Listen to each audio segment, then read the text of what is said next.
जय श्री गणेश। नमस्कार, मैं आचार्य संजय द्विवेदी। मेरे समस्त प्रबुद्ध दर्शकों का मेरे चैनल पर हार्दिक स्वागत है। प्रिय दर्शकों, आज मैं वृश्चिक राशि का अप्रैल माह का मासिक राशिफल लेकर आपके सम्मुख उपस्थित हूं। अप्रैल माह में वृश्चिक राशि के जो ग्रहों का महासंयोग बन रहा है वो किस प्रकार का प्रभाव देने वाला है, किन भाव में प्रबलता आएगी, आपको कितना लाभ मिल सकता है, अथवा कहीं पर कोई समस्या या अवरोध तो उसका क्या निराकरण है, संपूर्ण विश्लेषण मैं पूर्ण तर्क के साथ करने जा रहा हूं। प्रिय दर्शकों, इस राशिफल को आप अपने लग्न तथा राशि दोनों के अनुसार देख सकते हैं। वृश्चिक राशि के लिए यदि हम अवलोकन करें तो आपके लिए चतुर्थ भाव में 3 ग्रह होंगे, जहां पर राहु मंगल जो आपके लग्न के स्वामी हैं तथा बुध का गोचर चल रहा होगा। आपके पंचम भाव में शनि के साथ सूर्यदेव का गोचर चल रहा है। षष्ठम भाव में शुक्राचार्य गोचर कर रहे हैं। आपके लिए अष्टम भाव में गुरुदेव बृहस्पति का मार्गी अवस्था में गोचर चल रहा है। दसम भाव में केतु हैं। तो ये जो ग्रहों की स्थितियां बनी हुई हैं, इस प्रकार से मंगल जो लग्नेश हैं वो बाधित हैं, अंगारक दोष में है। बुध यहाँ पर जड़ दोष में है। सूर्य यहाँ पर शनि के साथ अपना संपूर्ण प्रभाव नहीं दे पा रहे। परंतु 2 अप्रैल को मंगल का राशि परिवर्तन हो जाएगा। मंगल अंगारक दोष से मुक्त होकर पंचम भाव में मित्र की राशि गुरुदेव बृहस्पति की राशि में गोचर करना आरंभ करेंगे। यहां से आपकी स्थिति अत्यंत प्रबल होनी आरंभ हो जाएगी। 10 अप्रैल को बुध का भी राशि परिवर्तन हो जाएगा। बुध पंचम भाव में आएंगे। जड़ दोष समाप्त होगा। 66 दिनों का संकट यहां पर आपका समाप्त हो जाएगा। उसके पश्चात 14 अप्रैल को सूर्यदेव पंचम भाव से निकलकर षष्ठम भाव में पहुंचेंगे। अपनी उच्च राशि में इनका प्रवेश होगा। अब चूंकि सूर्य को कोई त्रिक दोष नहीं लगता, इस प्रकार से यहाँ पर ये महाबलवान होंगे। रवि शुक्र योग बनेगा था। 20 अप्रैल को शुक्राचार्य जो यहाँ पर षष्ठम भाव में कुछ निर्बल गोचर कर रहे थे, सप्तम भाव में केंद्र के भाव में अपनी राशि में आकर मालव्य योग बनाए। तो महाप्रबल स्थितियां बन रही, क्योंकि ग्रहों का विशेष योग बन रहा है। ऐसी स्थितियां बने जहां पर आपके लिए अत्यंत बलवान प्रभाव प्राप्त हो रहा है। प्रारंभ में अवश्य ही आपका कुछ जीवन में उतार चढ़ाव की स्थिति बनी रहेगी। स्वास्थ्य में उतार चढ़ाव रहेगा, कार्य क्षेत्र में उतार चढ़ाव रहेगा, कहीं ना कहीं कुछ विवाद की स्थिति या कुछ शारीरिक मानसिक कष्ट अवश्य रहेगा। परंतु जैसे ही इनका राशि परिवर्तन मंगल का आपके पंचम भाव में होगा, अब लग्नेश मंगल है तथा आपके लिए षष्ठम भाव के स्वामी मंगल है, पंचम भाव में आ जाएंगे। मंगल का त्रिकोण के भाव में आकर अंगारक दोष से मुक्त होना आपके जीवन में सकारात्मकता का प्रवाह करने वाला। यहां से आपकी स्वास्थ्य समस्याएं कम होनी आरंभ हो जाएंगी। कार्य क्षेत्र की बाधाएं, विवाद, कष्ट, अवरोध दूर होने आरंभ हो जाएंगे। लोगों के प्रति आपके लिए जो एक नकारात्मक भाव आ रहा था वो दूर होगा। आपकी सकारात्मकता पहले से कई गुना बढ़ जाए। इसके साथ ही साथ यहां पर आपका ज्ञान बढ़ेगा। शिक्षा प्रतियोगिता में आपको सफलता मिलेगी। अब यहां पर आपका आत्मबल भी बहुत अच्छा रहेगा। आपके अंदर सकारात्मक ऊर्जा का प्रवाह होगा जो आपको आपके ज्ञान के क्षेत्र में विशेष बनाने वाला है। आपको अच्छे अंकों की प्राप्ति कराने वाला, अच्छे परिणामों की प्राप्ति कराने वाला है। इस समय में यदि आप नौकरी के लिए प्रयत्न कर रहे हैं तो अब आपके लिए नौकरी का प्रयास सार्थक होगा। आप अपने प्रयास में सफल होंगे। तो विशेष रूप से सरकारी नौकरी के प्रयास में लगे हुए जातकों के लिए विशेष समय यहां पर आने वाला है। और जब 10 अप्रैल को बुध का परिवर्तन आपके पंचम भाव में हो जाएगा, यहां पर चतुर्ग्रही योग बनेगा। अब यहां से आपकी स्थिति अत्यंत प्रबल होगी, क्योंकि बुध आपके लिए लाभेश है, अष्टम के भी स्वामी हैं।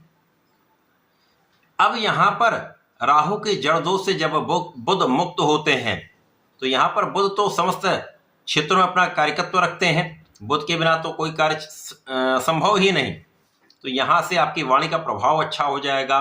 आपके ज्ञान की विशिष्टता बढ़ जाएगी। आप कुशाग्र होंगे। आपका आकलन अच्छा हो जाएगा। आप अपनी बुद्धि का संपूर्ण उपयोग कर पाएंगे। अब आपकी ऊर्जा अच्छी हो गई, सकारात्मक ऊर्जा आपके अंदर है, नेतृत्व की क्षमता आपकी बहुत बढ़ गई और आप कर्मठ यहाँ पर रहने वाले हैं, तो आप अपने कार्यक्षेत्र में सफल भी होंगे। नौकरी में नए अवसर की प्राप्ति हो सकती है, पदवृद्धि हो सकती है, पद का लाभ तथा स्थान का लाभ आपको प्राप्त हो सकता है। इस समय में यदि आप देखें तो आपके मन की इच्छा यहां पर पूर्ण होंगी। तो अभी तक जो आप प्रयास कर रहे थे, आपको सफलता नहीं मिल पा रही थी, आप किसी भी क्षेत्र में हो, उस क्षेत्र के लिए जो आपने प्रयास किया तो उसमें आपको जो सफलता नहीं मिल पाई, अब आपको 100% मिलेगी। तो विद्यार्थियों के लिए शिक्षा में सफलता, नौकरी प्राप्त करने वाले जातकों के लिए नौकरी प्राप्ति में सफलता, सरकारी नौकरी में तो वहां पर पदवृद्धि इंक्रीमेंट की स्थिति बन रही है, अच्छा इंक्रीमेंट लग सकता है। अन्य लोगों के लिए व्यापारिक स्थिति प्रबल हो जाएगी, अच्छे अवसर मिलेंगे, नौकरी में अच्छा लाभ मिलेगा तथा प्रोफेशन में अच्छे अवसरों की प्राप्ति का योग बन जाएगा। विवाद कम होते हैं तो आपके जीवन के अवरोध कम हो जाते हैं। उसके पश्चात जब सूर्य देव का राशि परिवर्तन आपके षष्ठम भाव में होगा, रोग ऋण शत्रु का भाव है, यहां पर सूर्य को कोई त्रिक दोष नहीं लगता, सूर्य के साथ शुक्र का बल भी बढ़ेगा। अब शुक्राचार्य जो यहां पर द्वादश के स्वामी हैं तथा आपके सप्तम के स्वामी होकर षष्ठम भाव में गोचर करें, तो जीवन साथी के स्वास्थ्य की जो समस्या थी वो दूर होंगी। अकारण व्यय आपका यहां पर समाप्त होगा, बिना कारण यात्राएं जो आपकी हो रही थी उसमें जो कष्ट हो रहा था वो समाप्त होगा। अब जो आपकी यात्राएं होंगी वो आपके लिए लाभदायक होंगी। साथ ही साथ यहाँ पर शत्रुओं का विनाश निश्चित है। जो शत्रु आपको डिगाने का प्रयत्न कर रहे थे, जो शत्रु आपको बार बार समस्या उत्पन्न कर रहे थे, उन सभी शत्रुओं का पराभव होगा, आप विजयी रहेंगे। इसके साथ ही साथ कर्म क्षेत्र में आ रही आशंकाएं, आ रहे भय समाप्त होंगे तथा अब आपकी स्थिति अत्यंत प्रबल रहने वाली। जब शुक्राचार्य केंद्र के भाव में पहुंचेंगे, सप्तम भाव में पहुंचकर ये बलवान हो जाएंगे, मालव्य योग बन जाएगा। अब मालव्य योग ऐसा है राजयोग जो आपको ऐश्वर्य, वैभव, सुख, संपदा, धन की प्राप्ति कराता है, आपको ऐश्वर्यवान बनाता है, आपको सौंदर्यवान बनाता है। तो यहां से आपका व्यक्तित्व अत्यंत प्रभावशाली हो जाएगा, आपका आकर्षण बढ़ेगा, साथ ही साथ आपके सौंदर्य में वृद्धि होगी। यहां पर आपके अंदर एक सकारात्मक ऊर्जा है और यहां पर आपका आकर्षण भी बढ़ रहा, तो निश्चित रूप से आप लोगों के बीच में विशेष रूप से पहचाने जाए। यहां पर जीवन साथी के साथ सामंजस्य अच्छा हो जाएगा, आ रही समस्याओं का निस्तारण होगा, आपसी प्रेम में वृद्धि होगी। जो जातक साझेदारी में कार्य कर रहे हैं, व्यापार कर रहे हैं, किसी प्रोफेशन में है, तो वहां आ रही समस्याओं का निदान हो जाएगा, अच्छे अवसरों की प्राप्ति होगी, लाभ में 100% वृद्धि होने वाली। वृश्चिक राशि के जातकों के लिए ये समय अत्यंत महत्वपूर्ण, ये माह अत्यंत महत्वपूर्ण है, आपके लिए एक अच्छी उपलब्धि का योग बन रहा है। आप अपने क्षेत्र में विशेष रूप से लाभ प्राप्ति करने जा रहे हैं। इस माह में आपको नियमित रूप से भगवान गणपति की आराधना करनी चाहिए, ओम गंग गणपतये नमः का नित्य जप करना चाहिए। संकट मोचन बजरंगबली महाराज के शरण में रहकर हनुमानाष्टक का तथा हनुमान चालीसा का नित्य पाठ करेंगे तो विशेष लाभ आपको प्राप्त होंगे। यदि इस समय में राम नाम का जप करते हैं तो विशेष लाभ आपको प्राप्त होंगे, आपके अवरोध दूर हो जाएंगे, आपका स्वास्थ्य अच्छा हो जाएगा। तो ऐसा करके इसका उपयोग करें, लाभ लें। धन्यवाद, नमस्कार।